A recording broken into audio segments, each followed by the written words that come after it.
জুলাই আন্দোলন চলাকালে আন্দোলন দমনে শেখ হাসিনাকে পরামর্শ দিতে শোনা যায় হাসানুল হক ইনুকে। কিভাবে দমন পীড়ন চালানো যায়, জামাত শিবিরকে কিভাবে নিশ্চিহ্ন করা যায় এবং কুষ্টিয়ায় কিভাবে আন্দোলন দমন করা হয়েছে, এসব বিষয় উঠে আসে শেখ হাসিনার সঙ্গে ফোনআলাপে। রোববার ষড়যন্ত্র, উস্কানি, পরিকল্পনা এবং কুষ্টিয়ায় ৬ জনকে হত্যার অভিযোগে জাসদ সভাপতি হাসানুল হক ইনুর বিচার শুরুর আদেশ দেন ট্রাইব্যুনাল। বিভিন্ন সময়ে ১৪ দলীয় জোটের মিটিংয়ে আন্দোলন দমনে বিভিন্ন পরিকল্পনা গ্রহণ, কারফিউ জারি, শুটার সাইট, এগুলোর ব্যাপারে তার যে ভূমিকা ছিল সেই তার কমান্ড এবং সুপিরিয়র রেসপন্সিবিলিটির কারণে তার বিরুদ্ধে এই অভিযোগগুলো গঠন হয়েছে।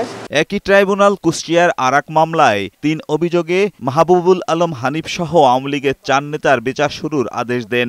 একই রকম অভিযোগে মাহবুবুল আলম হানিফ, যিনি আওয়ামী লীগের অন্যতম একজন নেতা, এবং তার সহ কুষ্টিয়া আওয়ামী লীগের আরও ৩ জন নেতা সহ মোট ৪ জনের বিরুদ্ধে আরও একটি মামলায় অভিযোগ গঠন হয়েছে। এদিন কাঠগড়ায় দাঁড়িয়ে নিজেকে নির্দোষ দাবি করে ইনু বলেন তিনি রাজনৈতিক প্রতিহিংসার শিকার।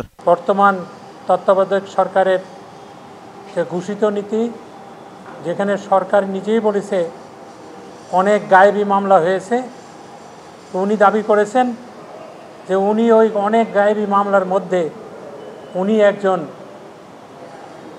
শিকার হয়েছেন। চিফ প্রসিকিউটর বলেছেন আসামি দাবি করতেই পারেন, তবে তার দাবি আমলে নেওয়ার সুযোগ নেই। তিনি একটা জবাবই শুধু দিতে পারবেন, সেটা হচ্ছে উনি দোষী না নির্দোষ।